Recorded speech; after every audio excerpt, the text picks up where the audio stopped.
자족의 비결이라는 제목으로 함께 말씀 나누기 원합니다. 현대 사회는 점점 사람들이 만족하기보다는 만족하지 못하는 방향으로 흘러가고 있는 것 같습니다. 한 농부가 잘 알고 있는 이야기처럼 황금알을 낚는 그 일을 또 발견하게 되죠.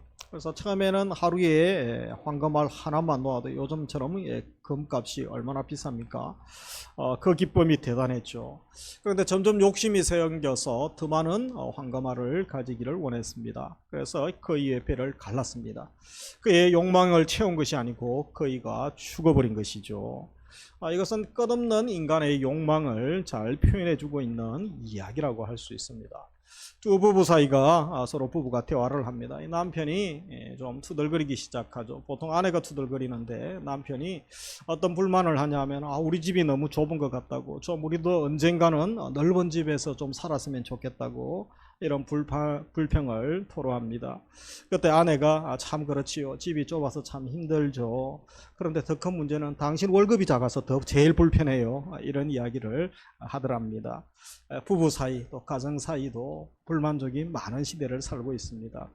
미국의 한 설문조사기관에서 조사를 해보았습니다. 당신의 외모를 바꿀 수 있다면 당신은 어떻게 하겠습니까?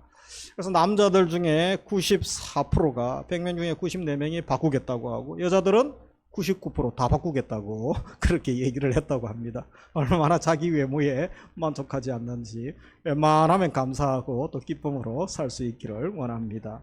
그런데 우리나라 사람들은 삶의 만족도가 얼마나 되겠습니까? 통계청이 2024년 작년이죠. 이 통계를 보니까 한국인의 삶의 만족도 결과를 10점 만점으로 했을 때 6.4점, 그래도 과락은 멸한 점수 아니겠습니까? 그런데 세계인을 비교해 봤습니다. 유엔이 세계 행복 보고서 2024에 따르면 한국인의 삶의 만족도가 6.06, OECD 평균이 한 7 조금 안 되더라고요. 그래서 상당히 OECD는 그래도 선진국 잘 사는 나라들 기준으로 하면 한국 사람들이 왜 삶의 만족도가 이렇게 낮은가, 하위 수준에 해당하는 것입니다. 그런데 우리의 경제 수준을 보면 결코 그렇지가 않다고 합니다. 최근에 발표됐죠. 올해에 2월 달에 발표됐나요? 5천만 명 이상 살고 있는 나라들이 세계에 많죠. 그래서 작은 소도시 국가들은 그렇게 또 통계 자료가 보편하기는 쉽지 않죠. 도시국가들은. 그런데 5천만 명 이상 되는 나라들 개인 국민 소득 GNI라고 하죠. 그것이 우리나라가 몇이냐? 세계에서 6손가락 안에 든답니다. 6이라고 합니다. 이렇게 우리나라가 잘 사는데, 근데 개인 만족도는 세계에서 그렇게 높지 않는 것을 보게 됩니다. 왜 이런 현상이 우리에게 일어나고 있을까요? 그래서 만족이 없는 세대 가운데 살고 있는데, 만족이 없는 시대를 사는 사람들의 특징들을 보니까 먼저 끊임없이 소비하는 문화죠. 새로운 것이 좋은 것이다. 그래서 여러분 전자제품도 한 5년 10년 이상 사용할 수 있지 않습니까? 그런데 6개월 1년 만에 갈아치우는 사람들이 많죠. 전자제품 새로 나온 거, 그다음에 신상 옷도 의류도 마찬가지도, 특별히 스마트폰 이런 전자기기들은 금방금방 바꾸죠. 금방 실증을 느끼고 또 지겨워합니다. 새로운 것을 또 대한 자극들이 많아지는 거죠. 비교로 인한 불만족이 많다고 합니다. 특별히 소셜미디어에서 다른 사람들이 이렇게 좀 잘 사는 모습도 새롭게 뭔가 좀 괜찮아 보이는 모습을 보면 SNS를 하는 사람들은, 일반인들은 뭐죠? 박탈감을 느낀다고 합니다. 상대적 박탈감. 그래서 연구에 의하면 SNS 사용을 많이 하는 사람일수록 찾아오는 게 더 우울해지고 불만족이 더 많아진다고 합니다. 그래서 우리 SNS 많이 사용하시는 분들은 좀 새겨 들을 필요가 있겠습니다. 그리고 이 돈과 성공을 우선 가치로 여기게 되죠. 돈이 많아야 행복하다고 생각하는 것입니다. 물질이 인생의 목표가 되죠. 그러나 그렇게 사는 사람들 보면 그렇게 행복하지 않는 통계들이 많이 나와 있는 거죠. 모순이죠. 즉각적인 만족을 원하고 인내가 부족하기도 하고 또 끝없는 욕심이 있고, 이런 사람들은 오히려 불평 원망을 많이 하기 때문에 감사가 점점 사라지는 모습을 보게 됩니다.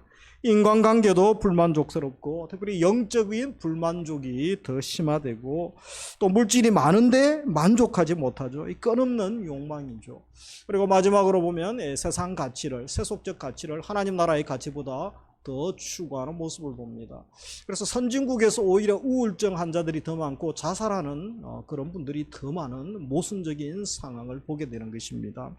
이처럼 자족하는 마음이 있으면 우리가 결코 만족할 수 없죠. 그리고 마치 바닷물을 마시는 것 같은 계속해서 갈증만 심화되는 것을 보게 됩니다. 죄로 인해 탐욕이 우리 마음 가운데 도사리고 있는 동안은 계속 밑빠진 독에 물 붓기죠. 결코 만족할 수 없는 것입니다. 없으면 없다고 아우성치죠. 있는 분들은 또 더 가지려고 그렇게 발악을 하는 모습들을 보게 됩니다. 핑계도 많고 원망도 많죠. 하나님의 자녀들도 주위에 있는 사람들처럼, 세상 사람들처럼 같이 살고 또 그들의 시대에 풍류에 우리가 또 동조해야 될까요? 그래서 오늘 우리 본문에 나오는 바울의 삶을 통하여 그는 우리보다 훨씬 좋지 못한 상황 가운데 살고 있었습니다. 그의 환경은 결코 녹록지 않았습니다. 그런데 자족하는 삶을 살고 있다고 그가 감사하고 기뻐하는 모습을 보게 되는 거죠. 그래서 먼저 우리가 자족의 삶과 그 비결을 바울을 통하여, 승리한 바울을 통하여 함께 살피면서 우리의 기도 제목으로 삼기를 원합니다. 먼저 살필 것은 이 자족의 원어적인 의미가 바로 스스로 만족하는, 우리 한자도 그렇죠. 스스로 만족하는, 그래서 환경에 영향받지 않는 내적인 충족감, 이것을 이제 자족이라고 하게 됩니다.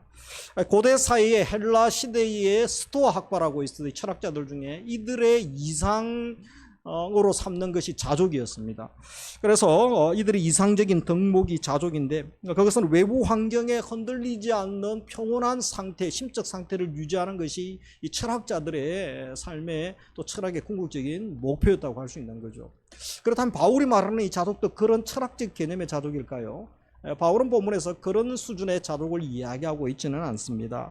그것은 철학적 개념이 아니라 하나님과의 관계에서 오는 만족, 바울은 이것을 말하고 있는 것이죠. 하나님 안에서 모든 상황에 만족하는 영적 태도를 강조할 뿐 아니라 본인이 그것을 지금 누리고 경험하고 있기 때문에 또 성도들에게 권면하고 있는 것이죠. 비록 그런 물질적으로 가난한 상황 가운데 있죠. 그러나 지혜와 지식의 보화이신 예수 그리스도를 그가 발견하게 되죠. 그래서 골로새서 2장 3절에 그런 고백을 하고 있지 않습니까?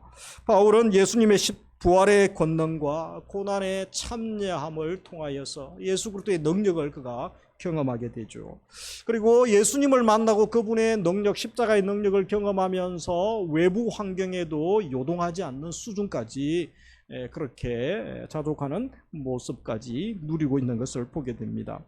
그러면서 자족의 범위는 어디까지입니까? 11절에 보면 어떠한 형편이든지 상황이든지 라고 말하고 있죠. 그래서 구체적으로 12절에 보면 같이 읽습니다. 나는 비천에 처할 줄도 알고 풍부에 처한 줄도 알아. 모든 일곱 배부름과 배고픔과 풍부와 궁핍에도 처할 줄 아는 일체의 비결을 배웠노라. 이 배고픔과 비천함과 풍부함, 이것은 극과 극이죠. 그러나 이 사이에 많은 형편들이 있음을 알게 됩니다. 이 궁핍이라는 단어, 이 결핍, 가난을 의미하는 것이죠. 사실 바울이 지금 감옥에 있죠. 아주 고도의 극도의 그런 궁핍을 경험하고 또 자유가 없는 매임 가운데 있는 바울의 모습을 기억합니다. 그가 감옥에 있는 상황뿐 아니라 그의 선교 여행은 좋았습니까? 편안하게 그가 전도 여행을 가졌을까요? 그렇지 않죠. 여행 기간 가운데 많은 굶주림, 배고픔, 목마름을 경험하고 헐벗음을 경험합니다. 강도의 위험을 경험하죠. 육체적인 고난, 정신적인 또 스트레스뿐 아니라 박해, 대적하는 자들이 얼마나 따라다니면서 힘들게 합니까? 그는 이런 여러 가지 비천함이 있었습니다. 그래서 그가 한마디로 11절에 무엇이라고 말합니까? 내가 궁핍함으로 말하는 것이 아니니라. 어떠한 형편이든지 나는 자족하기를 배웠노니, 이렇게 한마디로 말하고 있는 것을 보게 됩니다. 먹고 사는 문제에 인간은 집착하죠. 여러분, 의식주의 문제, 먹고 사는 문제에 자족 또 그 수준을 뛰어넘는 사람이 몇 명이나 있겠습니까? 그런데 바울은 그런 형편에서도 자족하고 있다라고 고백을 하고 있는 것입니다. 문제는 내 상황이 아니라는 거죠. 내 형편이 아니라는 거죠. 그 문제 상황을 대하는 나의 마음의 태도, 그것이 중요하다는 것입니다. 믿음으로 그것을 어떻게 반응하느냐, 하나님의 시각으로 바라볼 줄 알고 또 믿음으로 반응하는 것, 믿음의 버튼을 누르느냐, 그것의 차이임을 알아야 되는 것입니다.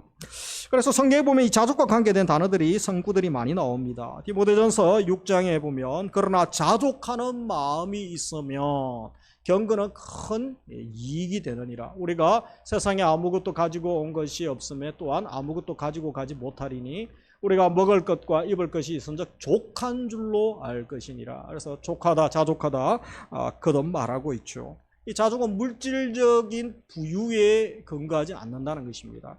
하나님과의 관계에서 우리가 만족할 수 있다는 거죠. 우리 히브리서 13장 5절은 뭐라고 하는지 같이 읽습니다. 돈을 사랑하지 말고 있는 바를 족한 줄로 알아. 그가 말씀하시기를 내가 결코 너희를 버리지 아니하고 떠나지 아니하리라. 이 자족의 핵심 무엇입니까? 하나님이 공급하심을 확신하는 거죠. 내가 결코 너희를 버리지 아니하겠다, 떠나지 아니하겠다. 우리 삼위일체 하나님이 예수님을 믿는 순간 우리 속에 내주하시는 거죠.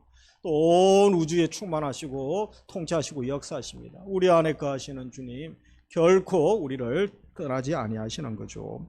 그러면서 고린도후서 12장 9절에 보면 내 은혜가 내게 족하도다. 이는 내 능력이 약한 데서 온전하여짐이라. 바울이 고난 가운데 있지만 무엇이라고 합니까? 하나님의 은혜로 내가 자족하고 만족한 삶으로 나아가고 있다라고 고백합니다. 절대적으로 필요한 게 무엇입니까? 하나님의 은혜가 부어져야 되는 것입니다. 그래서 오늘 말씀 나누기 원하는 것은, 기도 제목으로 삼기 원하는 것은 이 자족의 비결 세 가지를 또 함께 나누기 원합니다. 첫 번째 나누기 원하는 것은 하나님께서 때때로 어떤 목적이 계시기 때문에 공급을 중단하시기도 하신다는 것입니다. 바울이 매우 지금 궁핍한 가운데 있죠. 그리고 바울 신분상 자유를 박탈당한 가운데 로마의 1차 투옥 중에 있죠. 빌립보서가 옥중 서신이죠. 그래서 물론 이제 가택연금 가운데 조금 자유가 만남이 허락되어지지만 여전히 매인 것은 매인 것입니다. 그뿐만 아니라 본문에 빌립보서를 읽어보면 빌립보 교회 후원금이 제때 도달하지 않는 거죠. 그래서 늦게 또 도착하는 것을 보게 됩니다. 하나님께서 왜 하나님을 사랑하고 전 인생을 하나님 나라를 위하여 선교를 위하여 헌신한 바울을 그때그때 필요를 채워주시고 안부를 허락해 주시지 않으실까요? 의도적으로 바울이 버림받은 것 같은, 또 매이게 하시고 또 버림받은 것 같은 공급이 중단되는 이런 일들을 하게 하실까요? 우리 모두의 질문 아니겠습니까? 바울뿐 아니라 많은 선지자들이 하나님의 선하심과 통치하심에 대하여 또 질문을 한 적이 있습니다. 신정론에 대하여 예레미야 선지자도 그렇고 하박국 선지자도 그렇고 많은 질문을 하게 되죠. 우리도 그렇게 질문을 합니다. 왜 바울 선교를 위하여 하나님 제때 도우지 않고 은혜를 주시지 않습니까? 왜 이렇게 고생하게 하시고 또 응답이 지연되어집니까? 그 답이 11절, 12절에 있는 거죠. 그래서 두 번째 자족의 비결은 자족하는 삶을 배우게 하시도록 배우는 것임을 보게 됩니다. 바울이 나는 자족하기를 배웠노니 또 일체의 비결을 배웠다라고 고백하죠. 이 배운다라는 동사를 두 번 언급하고 있습니다. 여기서 한 가지 알 수 있는 것은 이 자족이라는 것은 갑자기 어떤 수준의 단계에 이르지 않는다는 것을 우리가 알 수 있는 것이죠. 계속되는 상황 변화에서 우리의 온몸으로 부딪히면서 하나님의 손에 다루어지면서 우리가 자족을 배우게 되어야 된다는 것이죠. 그래서 12절에 보면 일체의 비결을 배웠노니 노라라고 말하죠. 일체의 비결을 배웠다, 이 비밀을 배우다, 비밀스러운 교훈을 전수하다, 그런 의미가 있습니다. 이 단어가 어디에서 사용되어지냐 하면 고대 그리스에서는 어떤 비밀 종교나 신비적인 가르침을 배우는 과정을 다룰 때에 이 단어가 사용되어졌다고 합니다. 그래서 이것은 단순한 지식이 아니죠. 어떤 삶의 체험, 그리고 하나님과의 동행 가운데서 얻게 되는 아주 깊은 교훈, 그것을 말하고 있다고 할 수 있습니다. 환경에 관계없이 자족하는 법을 배운 바울, 그가 비천에 처할 줄도 알고 풍부에 처할 줄도 안다, 이 고백을 하고 있죠. 그래서 어려운 상황에서는 그가 불평하거나 흔들리지 않습니다. 이 정도 단계까지 오며. 그리고 그가 풍요를 경험할 때가 있죠. 그런다고 교만하거나 또 거만하지도 않고 넘어지지도 않는 모습을 보게 됩니다. 그래서 일체의 비결을 배우는 게 중요하죠. 일체의 비결 무엇입니까? 자족하는 비결을 배우는 거죠. 자족의 법. 그리고 환경, 사람이 아니라 하나님을 의지하는 법, 하나님을 신뢰하는 법이죠. 그리고 또 한 가지 중요한 게 뭡니까? 우리는 가난할 때도 있고 풍요할 때도 있습니다. 또 편안할 때도 있고 불편할 때도 있죠. 배고픔과 풍요함 가운데서 영적 안정감을 누리는 것입니다. 흔들리지 않는 영적 안정감. 이 수준까지 하나님의 자녀들은 가야 되는 것이죠. 그런데 하나님의 사람들조차도 너무 작은 자극에 요동하고 흔들리고 불평, 원망, 짜증하고 하나님이 살아계시냐고 나를 사랑하냐고 이렇게 따지는 경우들이 얼마나 많은지 모릅니다. 오늘 2부 예배 들으시는 우리 성도님들에게는 흔들리지 않는, 침대가 흔들리지 않는 게 아니고 영적인 안정감을 주시기를 바울처럼 바로 일체의 비결을 배우고 자족의 기쁨까지 주시기를 주의 이름으로 축복합니다. 아멘. 우리도 이런 바울처럼 형편과 상관없이 자족할 수 있는 거죠.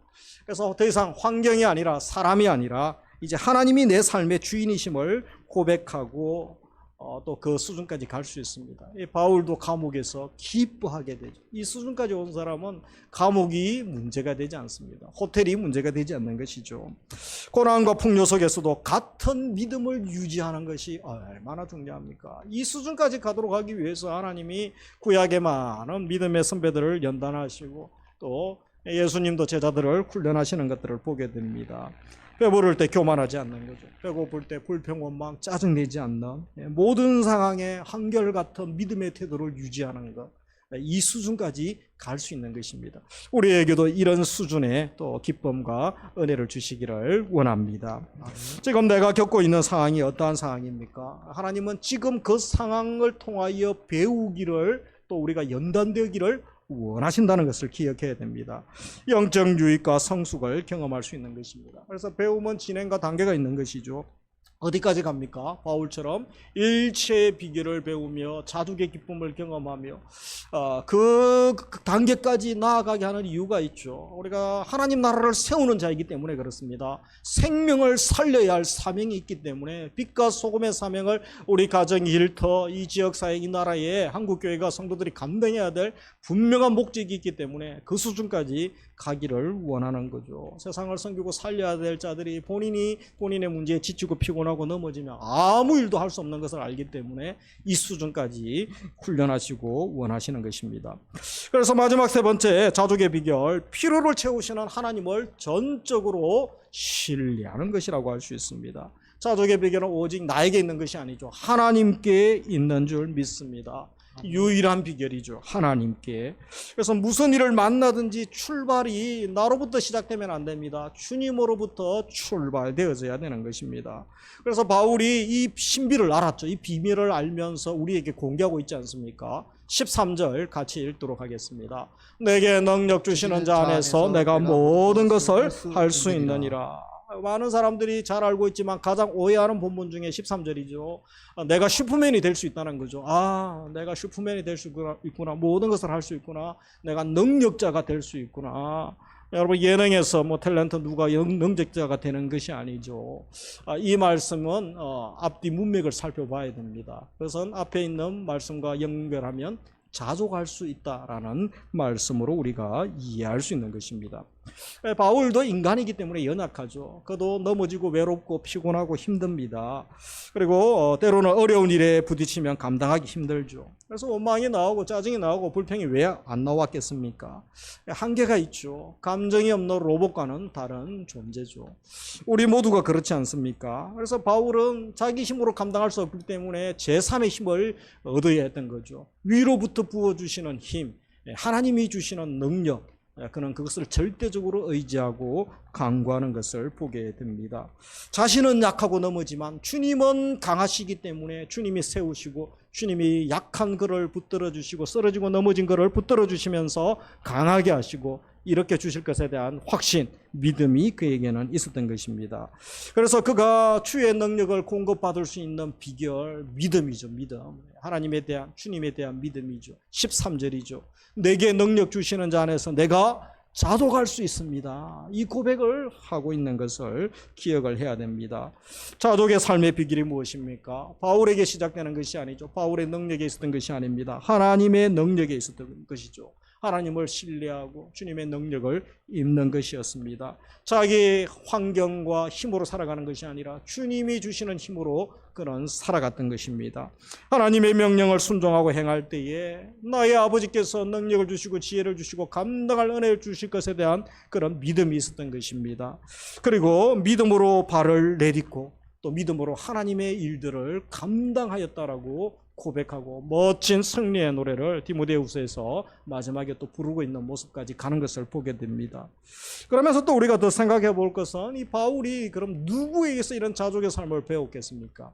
그가 예수님을 박해하는 또 이 교회를 해방하는 자였죠. 그러나 다메섹 도상에서 예수 그리스도 그의 인생의 주인, 생명의 주인을 그가 만나면서 깊은 묵상 가운데 시간을 보내면서 그의 모든 것이 다 바뀌고 새롭게 재정립하는 시간을 가지게 되죠.